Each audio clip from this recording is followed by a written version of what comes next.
প্রথমবারের মতো বহুল আলোচিত আয়নাঘর পরিদর্শনে প্রধান উপদেষ্টা ডক্টর মোহাম্মদ ইউনূস, সঙ্গে ছিলেন উপদেষ্টা মণ্ডলীর সদস্য, বিদেশি গণমাধ্যম প্রতিনিধি এবং বেশ কয়েকজন ভুক্তভোগী। 5 আগস্টের পর বাংলাদেশের মানুষের মধ্যে একটা জিনিস নিয়ে সবচেয়ে বেশি কৌতূহল ছিল, সেটা হচ্ছে যে দীর্ঘদিন যাবত আমরা আয়নাঘর একটা শব্দের সাথে পরিচিত ছিলাম। প্রথম যেদিন ধানমন্ডি 32 ভাঙা হলো তখন হৃদয়ে রক্তক্ষরণ হয়েছিল। কেন এই ধানমন্ডি 32 ভাঙা হয়েছিল, কেন ভাঙা হলো এই ধানমন্ডি 32? কিন্তু যখনই পুরোপুরি ভাঙা হলো আর এর একের পর এক রহস্যগুলো উন্মোচন হচ্ছে, তখনই দিলটার মধ্যে শুধু এই প্রশ্নটা জাগতেছে, কেন এতদিন ভাঙা হলো না? আজকে পুরো ভিডিওটা দেখেন, পুরো ভিডিওটা আপনাদেরকে দেখাই, তাহলে আপনারা বুঝতে পারবেন। 5 আগস্টের পর বাংলাদেশের মানুষের মধ্যে একটা জিনিস নিয়ে সবচেয়ে বেশি কৌতূহল ছিল, সেটা হচ্ছে যে দীর্ঘদিন যাবত আমরা আয়নাঘর একটা শব্দের সাথে পরিচিত ছিলাম।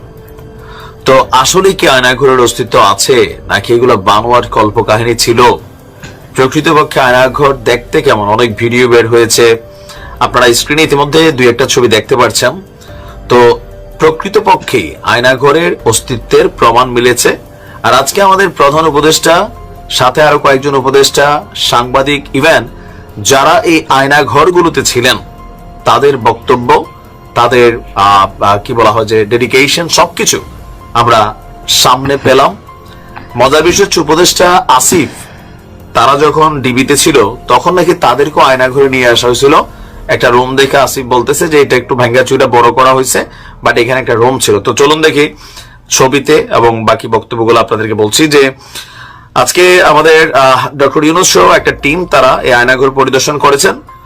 ডক্টর ইউনূসের সাথে বাকি যারা ছিল, তারা প্রতিরক্ষা গোয়েন্দা মহাপরিদপ্তর, যেটা আছে ডিজিএফআই, সেইখানের যে যৌথ জিজ্ঞাসাবাদ সেল এবং র্যাব 2 এর সিপিসি 3 এর ভেতরে যে সেলগুলো ছিল বা আয়নাঘর হিসেবে পরিচিত, সেগুলোকে পরিদর্শন করেছেন। এরপর র্যাবের সদর দপ্তরের টাস্ক ফোর্স ইন্টেলিজেন্স সেন্টারেও তারা পরিদর্শন করেন।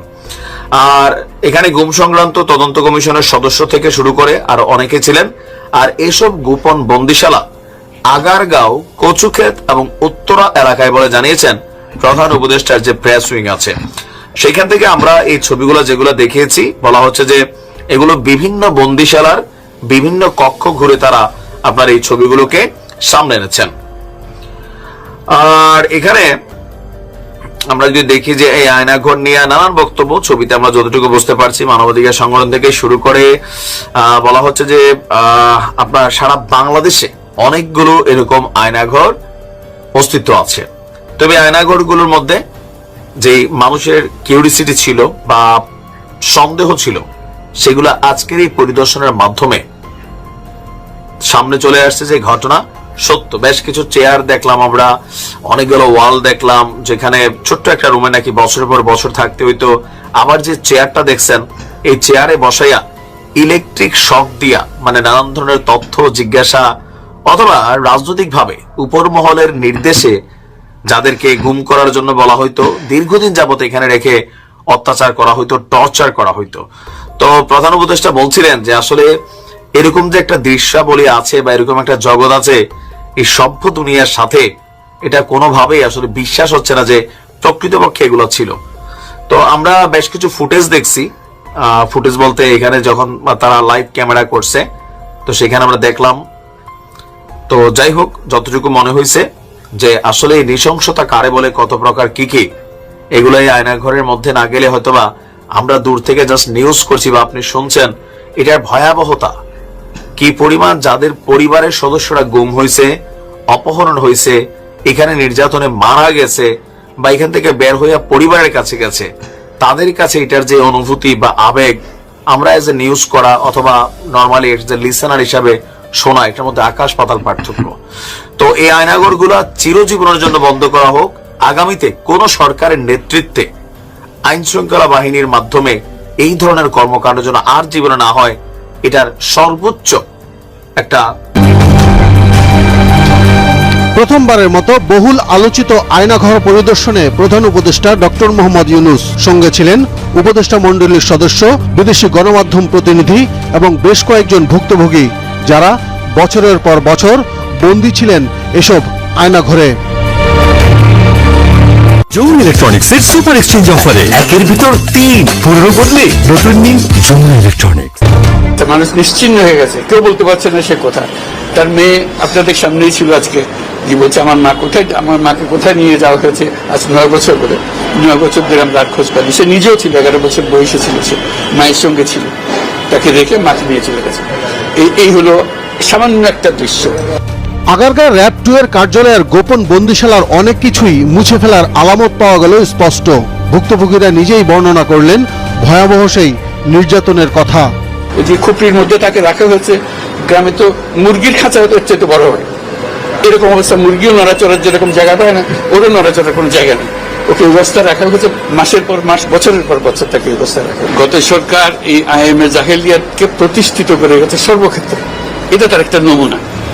প্রথম দিনের ভিজিটে কচুক্ষেত এবং উত্তরা এলাকার আয়নাঘরেও যান পরিদর্শক দল, যেটা নিয়েই খবর প্রচার হয়েছিল বিদেশি গণমাধ্যমে। গুম কমিশন যেটা আমাদের সামনে নিয়ে আসলো, সেটা হলো যে কি পরিমাণে একটা দেশকে সর্বদিকে ধ্বংস করা যায়, এমনকি মানুষের একেবারে সামান্যতম যে মানবিক অধিকার সেটুকু থেকে বঞ্চিত করে রেখে দেওয়া হয়েছে। তো আজকে এটা জাতির জন্য একটা বড় চূড়ান্ত রকমের একটা ডকুমেন্ট হবে। যারা করেছে তারা আমাদেরই সন্তান, আমাদেরই ভাই, আমাদেরই ঘনিষ্ঠ আত্মীয়, তারাই করেছে। এবং আমরা এই সমাজকে যদি এর থেকে বের করে না আনতে পারি, তাহলে এই সমাজ তো টিকে থাকবে না। মূলত সরকারের বিভিন্ন বাহিনীর গোপন বন্দিশালাগুলোকেই বলা হয় আয়নাঘর। শেখ হাসিনার শাসন আমলে 2009 থেকে 2021 সালের সেপ্টেম্বর পর্যন্ত কমপক্ষে 1,500-এরও বেশি মানুষকে গোপনে বন্দী করে রাখার তথ্য পেয়েছে গুম কমিশন। পর্যায়ক্রমে অন্যান্য আয়নাঘরও পরিদর্শন করবেন প্রধান উপদেষ্টা ডক্টর মোহাম্মদ ইউনূস। যারা করেছে তাদের বিচার করতে হবে, তা না হলে আপনি নিষ্কৃতি পাবেন না এটার থেকে। এই যে কাজগুলো করে গেল তারা, তা না হলে আমরা। আপনারা পুরো ভিডিও ক্লিপটি দেখলেন এবং দেখতে পারলেন, এই জনগণের কথা শুনতে পারলেন, দেখতে পারলেন যে স্বৈরাচার শেখ হাসিনা শুধু একটা, মানে ওরে কি বলবো, ওরে কি বললে ভাই ও মানে লজ্জা পেয়ে তারপর নিজে বাথরুমের মধ্যে গিয়ে তারপর মৃত্যুবরণ করবে। এটা কি বললে ভাই, কিভাবে ও ঘৃণা পাবে? ওর মধ্যে লজ্জা নাই? ও ক্ষমতার জন্য এমন কোনো কাজ নাই যে কাজগুলো ও করতে দ্বিতীয়বার ভাবছে। ক্ষমতার জন্য যদি 1 লক্ষ মানুষ মারা লাগতো সেটাও ও করতো। এই স্বৈরাচার হাসিনা, এই স্বৈরাচার হাসিনার জন্য এখনো কিছু কুকুর আছে, মানুষ নামক কিছু কুকুর আছে, সেই কুকুরগুলোর এখনো জ্বলে। আল্লাহ হাফেজ। আল্লাহ রাসূল সাল্লাল্লাহু আলাইহি ওয়াসাল্লাম আমাদেরকে শান্তির বাণী শুনিয়েছেন, ওলামায়ে কেরাম আমাদেরকে শান্তির বাণী শোনাচ্ছেন। আল্লাহ রাসূলের বাণী যেখানে শিরক হবে, অপকর্ম হবে, সেখানে আল্লাহর গজব নাযিল হবে। ওলামায়ে কেরাম আপনাদেরকে সতর্ক করতেছে, যুগ যুগ থেকে সতর্ক করতেছে গুনাহ থেকে বাঁচার জন্য, শিরকের থেকে বাঁচার জন্য। সংগ্রামী ভাইরা আমার, এই আল্লাহর জমিনে কোন গায়রুল্লাহর পূজা হইতে দেওয়া হবে না, মাতার পূজাতে করতে দেওয়া হবে না, কোন নর্তকীকে এখানে নাচতে দেওয়া হবে না, গান বাজনা করতে দেওয়া হবে না। আমরা যুবক সমাজ যারা আছি, প্রত্যেকে আমরা প্রতিরোধ করে তুলব। আলহামদুলিল্লাহ রাব্বিল আলামিন।